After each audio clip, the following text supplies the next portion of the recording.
Сайн байцгаана уу? Та бүхэнд өдрийн мэндийг хүргэе. Хэл мэдээллийн суурь боловсрол, гендерийн тэгш байдлыг дэмжих хэрэгсэл болох нь агуулгын хүрээнд өнөөдрийн цахим хичээлийг та бүхэнд хүргэж байна. Хичээлд анхаарлаа хандуулно.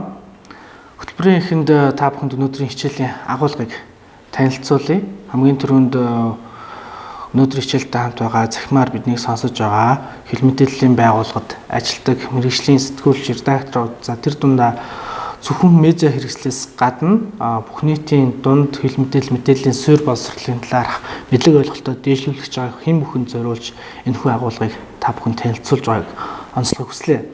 Хамгийн эхлээд хэл мэдээллийн хэрэгсэлдэх гендрийн агуулгыг бид хамтдаа орчин цагийн судалгаан дээр агуулгадаа хүүсийн талаар хэрхэн ямар байдлаар тусгаж ин. За тэр дундаа их сурвалжийн хүүсийн тэнцвэртэй байдал, шийдвэр гаргах түвшиндх их сурвалжийн хүүсийн тэнцвэртэй байдал, энэ нь өөрөө хэл мэдээллийн хэрэгслийн агуулгад хэрхэн яаж нөлөөлж байгаа талаар энэ олон улсын мониторингийн, медиа мониторингийн судалгааны үр дүнтэй бид хамтдаа танилцах юм. За ингэснээрээ бид танилцсны хүчинд ямар зүйлийг мэдэж авах вэ гэхлээр хишмэл ойлголт гэдэг зүйл мэдээллийн хэрэгслийн агуулгад хүртэл ороод ирж гисэн байна. Нийгмийн амьдралд хүн нийгмийн харилцаанд оролцохдоо өдөр тутамдаа тодорхой хэмжээний стереотип буюу хишмэл ойлголтоос болж буруу ташаа мэдээлэл авах, хуурдах ийм асуудлууд бол гардаг. Тэгэхээр энэ хишмэл ойлголт гэдэг юу? Энэ яагаад медиад тэнцвэргүй байдлыг, хүүсийн тэнцвэргүй байдлыг, гендерийн тэнцвэргүй байдлыг бий болгоод байгаа гэдэг агуулгыг хамтдаа судлах нь. За мөн хэл мэдээллийн хэрэгсэлдэх гендер хишмэл ойлголт агуулгадаа за мөн хэл мэдээллийн хэрэгслийн онцлогоо шалтгаалаад ямар өөрчлөлтүүдийг хийж байгаа вэ гэдэг талаар бид хамтдаа ойлгоно. За хамгийн сүүлд бид хөвшмөл ойлголтоос ангид гендерийн мэдрэмжтэй сайн бүтээлүүдийн жишээг за энэ тал дээр одоо ямар гадны хэл мэдээллийн хэрэгслүүд, мэргэжлийн байгууллагууд, бүгд дотоодын мэргэжлийн байгууллагууд ямар алхам хийж байгаа гэсэн сайн жишээнүүдийг та бүхэнд танилцуулснаар өнөөдрийн хэл мэдээллийн суурь боловсрол, гендерийн тэгш байдлын дэмжих хэрэгсэл болох нэ гэдэг агуулгын хүрээнд хичээл маань та бүхэнд хүрээд дуусгах юм аа. Ингээд эхнийхээ судалгаатай танилцъя. Хичээлийн судалгааны үр дүнг танилцуулгаас урьдч хичээлийн зорилгоо хамтдаа яриад нэг түвшинд хүрье. Хичээлийн төгсгөл яг энэ зорилго хэрхэн биелэлээ олсон бэ гэдэгт өөрсдөөсөө биднийг сонсож байгаа, үзэж байгаа та бүхэн асуугаад хүрсэн бол мэдээж өөрсдөө нэг 10 пунктээр үнэлээд үзээрэй. Захим хичээлийн хүрээнд ямар агуулгыг бид хамтдаа мэдэж авсан, өмнө та мэддэг байсан уу энэ талаарх мэдлэг ойлголтыг мэдж авснаар яг шинэ зүйл сурсан гэдгийг 10 пунктээр үнэлээд магадгүй 50% бол 5, 60% бол 6 ч гэдэг юм үнэлэхээр өөрсдөө үнэлэх юм шүү. Хамгийн түрүүнд бид гендерийн мэдрэмжтэй их сурвалжийн төвшин тэнцүү хөвшмөл ойлголтоос ангид сэтгүүл зүйн сайн бүтээлийг нэмэгдүүлнэ. За энэ бол зөвхөн мэргэжлийн редакцуудын хүрээнд сэтгүүлчдийн хувьд тавьж байгаа зорилго. За нөгөө талдаа энэ талаар харах зүйд суралцах нь бүх нийтийн мэдээллийн суурь боловсролын иш үндэс юм аа гэж ойлгож байна. За мөн хэл мэдээллийн суурь боловсролоор дамжуулаад гендерийн тэгш байдлыг ямар нөхцөлд ямар байдлаар дэмжих талаар шинэлэг санаачлагыг бол танилцуулна. За олон улсын хэл мэдээллийн мониторингийн 2021 оны судалгаагаар гаргасан үр дүнг та бүхэн танилцуулж байна. Бидний өдөр тутмын мэдээллийн их сурвалж 4 их сурвалж тутмын 3 нь хэрэгтэй байна буюу хангалтгүй түвшинд 2020 он хүртэл ердөө 25% л эмэгтэй их сурвалж байна гэсэн ийм ерөнхий төр зураг судалгааны үр дүнгээс бидэнд ажиглагдаж байна. За 1995-аас 2000 хүртэл 5 жилийн хугацаанд нэгэн пунктээр их сурвалжийн түвш агсан бол 2005-аас 2010 хүртэл 5 жилийн хугацаанд 3 пунктээр, за 2010-аас 15 он хүртэл яг хэвэндээ нэгч пунктээр өссөөгүй, за 15-аас 20 он хүртэл ганц пунктээр өссөн ийм үзүүлэлтүүд гарч байна. За энэ өсөлтөөрөө их сурвалжийн тэнцвэртэй байдлыг нэг түвшинд авч үзнэ гэж үзэх юм бол бид 67 жилийг дорож хүлээх нэ гэсэн юм үзүүлэлт. Тэгэхээр энэ үзүүлэлтийг тэнцвэртэй түвшинд аваачихын тулд биднэрт хэл мэдээллийн суурь боловсрол зайлшгүй шаардлагатай байгааг дэлхийн хэл мэдээллийн байгууллагууд, мэргэжлийн редакцууд дуу нэгтгээр хүлээн зөвшөөрч байна. За үргэлжлүүлээд дотор нь ангилах юм бол улс төр, нийгмийн эдийн засаг, бизнес санхүү, ногоон хөгжил гээд доктортой сүүлийн жилд бол доктортой өөрчлөлтийн сэдвүүд бол нэлийн хөгжлийн сэтгүүл зүйн талаар, шийдлийн сэтгүүл зүйн гол ярих сэдв болж байна.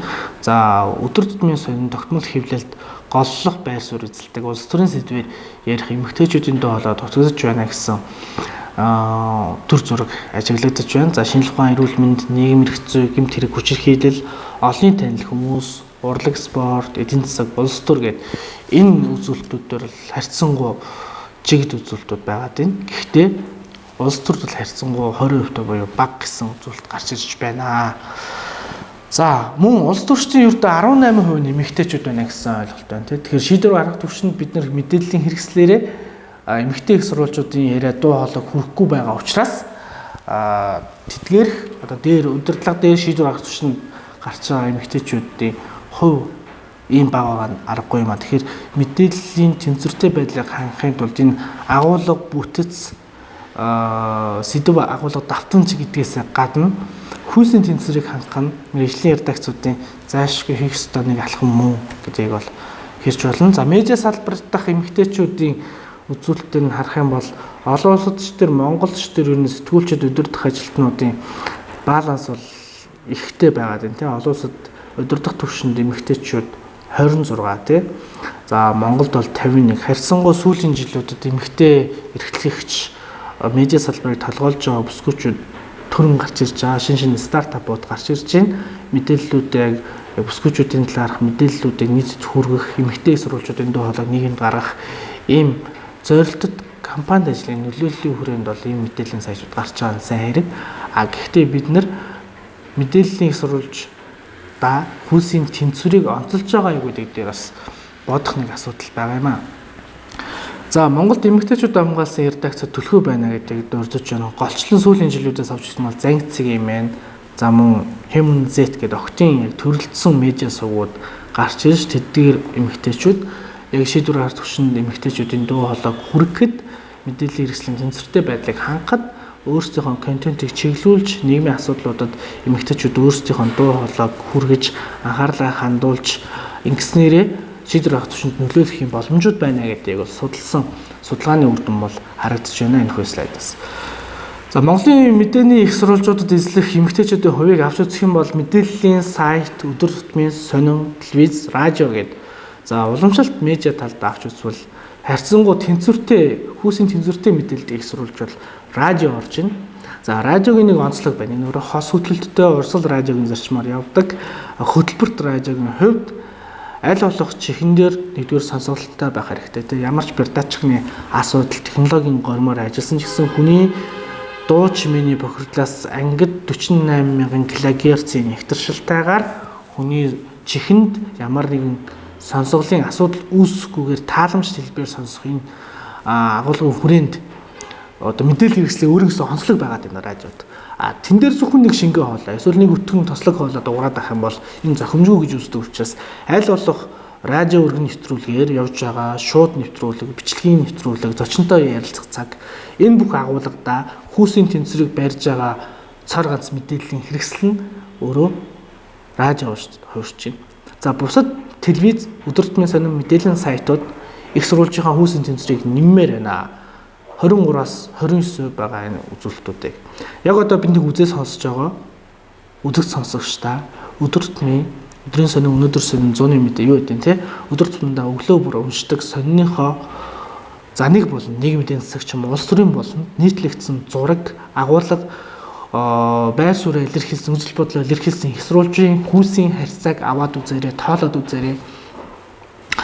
Олон улсын мониторингоос үзэх юм бол яг мэдээний их сурвалжуудад эзлэх 10 их сурвалжтны нэг нь л эмэгтэй их сурвалж байна гэсэн судалгааны дүн олон улсын судалгаар гарсан байдаг. За үнэ төвшин бид нар нэмхийн төлөө Монголд бол тодорхой хэмжээгээр шин редакцууд бодлоготой тусгаад өөрчлөлтүүдийг хийгээд эхэлж байгаа сайн жишээнд байна. За энийг Монголын жишээг ярихаас үрдээ дэлхийд дахин ямар гендерийн мэдрэмжтэй болох ёс зүйг эрхэмлэх тал дээр их сурвалжийн хүйсийн тэнцвэрийг анхаарах тал дээр ямар нөлөөллийн ажлууд явсан бэ гэдгийг та бүхэнд жишээ болгож дурдсан бол Bloomberg-ийн New Voice буюу шинэ дуу хоолой гэсэн энэ давлгаагаар эмэгтэйчүүдийн дуу хоолой нийгэмд хүргэх талаар тэдний давлгааг хүргэх ийм контентын шинэлэг давлгаа бий болсон. За BBC агентлаг 50-50 гэсэн санаачлалыг гаргасан. Тэгэхээр их сурвалжаа хүйсийн тэнцвэртэй байдлаар нь хувааж зөвхөн эрэгтэй их сурвалж шийдвэр гаргах түвшинд юу бүх түвшинд нийгмийн бүх сонирхлын бүлгийн хүрээнд мэргэжлийн бүлгийн хүрээнд дээр их сурвалжийн 3 түвшний бүх хүрээнд аль болох хүйсийн тэнцвэрийг барих 50-50 хүргэх энэ агуулгыг гаргаж.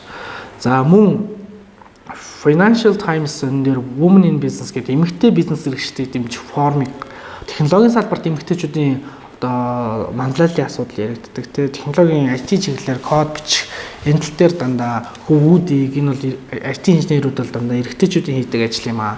Кодч бол эрчүүд ажил юм аа гэсэн нийгэм төвцөн хишмэл ойлголтын эсрэг одоо энэ бизнесийн салбарт гэсэн эмэгтэйчүүд манлайлж ажиллаж болд юм аа. Улс төрийн давцанд IT бүх салбарт бол манлайлах болон хамтдаа оролцох ийм боломжууд байгаамаа гэдэг санаа ажиллагааг бол дэвшүүлж байгаа. New York Times-ийн In Her Words хэмээх одоо эмэгтэйчүүдийн булан бол байна. Бүр headline болгоод оруулаад ирсэн. За энэ давуу талуудыг дурдсан нэг 4 жишээг иш татах юм бол гендрийн мэдрэмжтэй ёс зүйтэй редакц болох юм хувирган өөрчлөлтүүдийг редакцийнхаа бодлоготой тусгаж байгаа сайн жишээнүүд байна. За хоёрдугаарт нийгмийн хариуцлага social responsibility гэж ярьдаг тийм өндөр соёлтой байгууллага болж нийгэмд үнэлэгдэх юм үнэлэмж байна тийм зөвхөн нэг түвшнийг сурвалжийг дээшээ цойлуулаад авахгүй тэнцвэртэй байдлаа гаргаж байна гэсэн.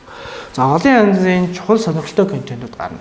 Бид нар зөвхөн ингээд их сурвалжийн түвшин ярихаар ярилцлага гэж ойлгоод байдаг. Мэдээллийн олон төрлийн контент технологийн тусламжтайгаар технологийн хөгжлийг дагаад хэл мэдээллүүд илүү дижитал тал руугаа шинэ төвшин дижитал медиа тал руугаа хөгжиж байна. Уламжлалт медиа улам хоймогдож байна. Гэхдээ уламжлалт медиа үндсэн агуулга базаад дижитал сувгуудаар яг үндэсний контент руугаа хүрэх ийм чухал шилжилтүүд энэ цаг үед бол явагдаж байгаа.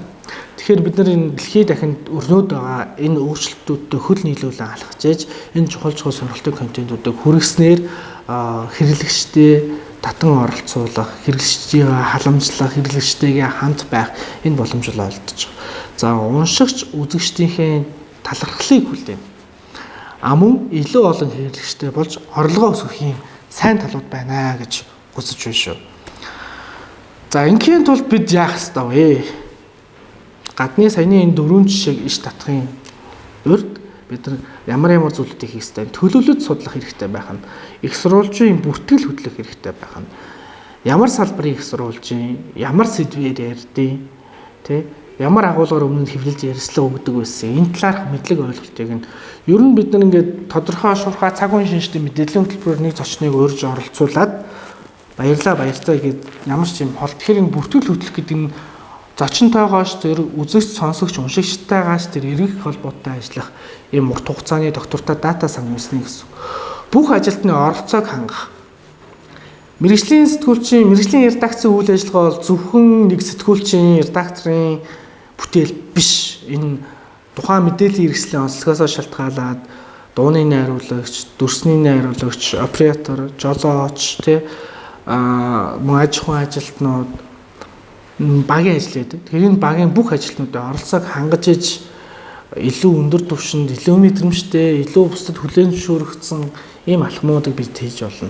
За мөн их сурвалжаа чадварчлуулах. Эмэгтэй их сурвалжийн доо хоолой нийгэм бүрнийхээ бүсгүүчүүдийн хувьд ингээд сошиал сувгаар нийгмийн сүлжээгээр нийгмийн мэдээллийн хэрэгслэр бусад харагдах тал дээрээ жоохон айцтай тийм буруу зураг хэлчихвэхээс гадна агуулгын төвшөнд биш хэлбэрийн төвшөнд юм харагдах талаас буруу өнцгөөс ахуулах, үс гизгээ янзлах, уруу ламаа будах гэдэг юм уу тий. Ингээд тэр бүх зүйл дээр юм ач холбогдол өгөөд байдаг учраас сэтгэл зүйн хувьд нь харагдах дүр төрх талаас нь ч гэдэг юм уу мэргэжлийн одоо редакцийн одоо ингээд магадгүй олон хүлээн зөвшөөрөгдсөн томоохон контент дээр ажиллаж байгаа нэвтрүүлгийн багийнхны хувьд гэх юм бол оролцож байгаа оролцогчдыг, шүүж байгаа шүүгчдийг, их сурвалжуудыг бүгднгийн тодорхой хэмжээгээр юм гайдлайн хийж өгдөг. Шууд нэвтрүүлгийн үеэр яаж шууд нэвтрүүлгийн бэлэн байдал, авилгүй байдлыг хангаж ажиллах ёстой. Адаглал утсан нислэгийн горим дээр нь тавихаас ахуулаад бидний мэдхгүй маш олон зүйлүүд энд бол байдаг. Тэгэхээр эдгээр зүйлүүдийг хийх нь чухал байна гэж үзэж байна. Тэгэд хамгийн эхлээд яг энэ хэвлэл мэдээлэл гендрийн агуулгыг оруулахдаа яагаад ийм гажууд тэгш бус тэнцвэргүй байгаад байна гэхээр ийм нийгэмд тогтсон хөшмөл ойлголт гэдэг зүйлийг бид мэдэх хэрэгтэй. За хөшмөл ойлголт нэг ийм тодорхойлолт байна. Маш олон тодорхойлолт байгаа. Гэхдээ энэ хамгийн одоо хүлээн зөвшөөрөгдөхүйц бусдын хүлээн зөвшөөрөхгүй тодорхойлолт гэж хэлэхгүй шүү. Гэхдээ хэвлэл мэдээллийн салбарт ажиллаж байгаа хүмүүсийн хувьд энэ тодорхойлолтын дээр дүү нэгтэй ажиллаж байгаа гэж хэлж болно. гендерийн хишмэл ойлголт буюу стереотип нь эмэгтэй, эрэгтэй хүмүүс тодорхой бүлгийн шинж төрөх, ялгаа, гүйцэтгэх үүргийн тухайд нийгэм соёлын нөлөөгөөр төлөвшин тогтсон хэлбэршүүлсэн ерөнхий ойлголтоо. Энэ нь аливаа шударга ус байдлыг зөвтгөхийн үндэс болдгоо. Хишмэл ойлголт байсаар байвал нийгэмд шударга бус байдал байсаар л байна гэсэн үг. Тэгэхээр энэ байдлыг үгүй хийхийн тулд хишмэл ойлголтыг эвдсэн гендерийн мэдрэмжтэй, хүний эрхийн мэдрэмжтэй сэтгүүл зүйн бүтээлүүд гарах, тэднийг олж уншиж, сонсох, үзэх, энэ хүмүүсийг бэлдэх хэрэгцээ шаардлага байна гэж үзэж болж байна. Тэгээ хишмэл ойлголтууд хаанаас гараад бий болдог вэ гэхээр хамгийн эхлээд хэлбэршүүлэлт, хэтрүүлэл, өрөөсгөл ойлголт, ерөнхийлөн хамаатуулах, гол төлөв сөрөг ойлголтоос нь эхэлдэг байна.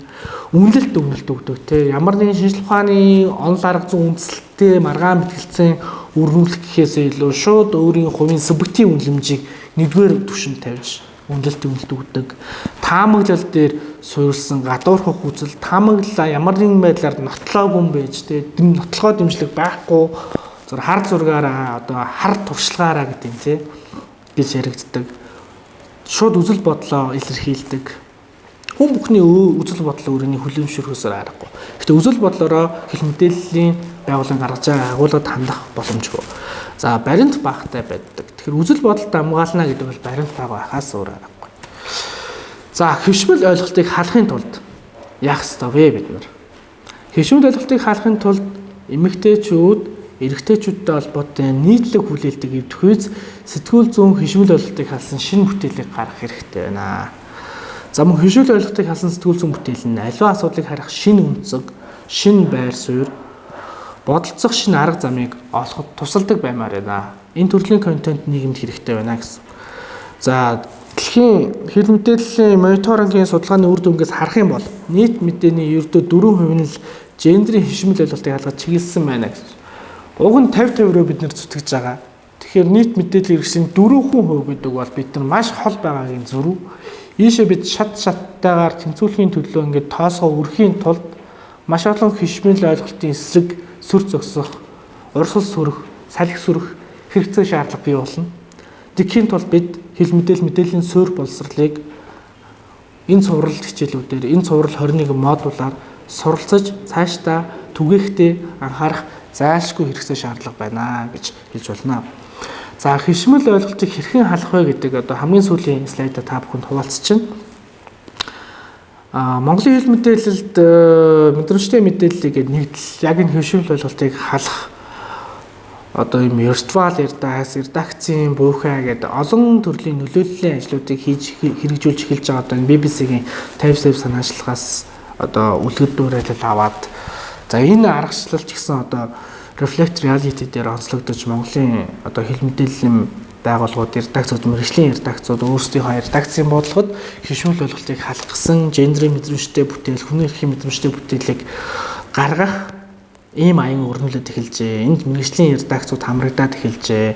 Мэргэжлийн редакцууд өөрсдийнхөө редакцийн онцлогийг танилцаж мэргэжлийн редакцууд хэрхэн яаж ажилтгийг бусдад харуулахын төлөө юм редакцийн бүх үйлчлэлтийг хийж байгаа юм байна гэдэг мэдээлэлүүд орж байна. Сар тутамдаа энэ хишмэл ойлголттой агуулгын хүрээнд тогтсон үзлийн асуудлаар нийгэм тогтсон нийтлэг ойлголтын асуудлаар сэтгүүлчид өөрсдийнхөө чөлөө сэтгүүлчид мэргэжлийн редакцид хариалагдж байгаа сэтгүүлч редакторууд бүтээл гаргад юм байна гэдэг юм шинэлэг давуу талуудыг бид хийж байгааг үл хийж.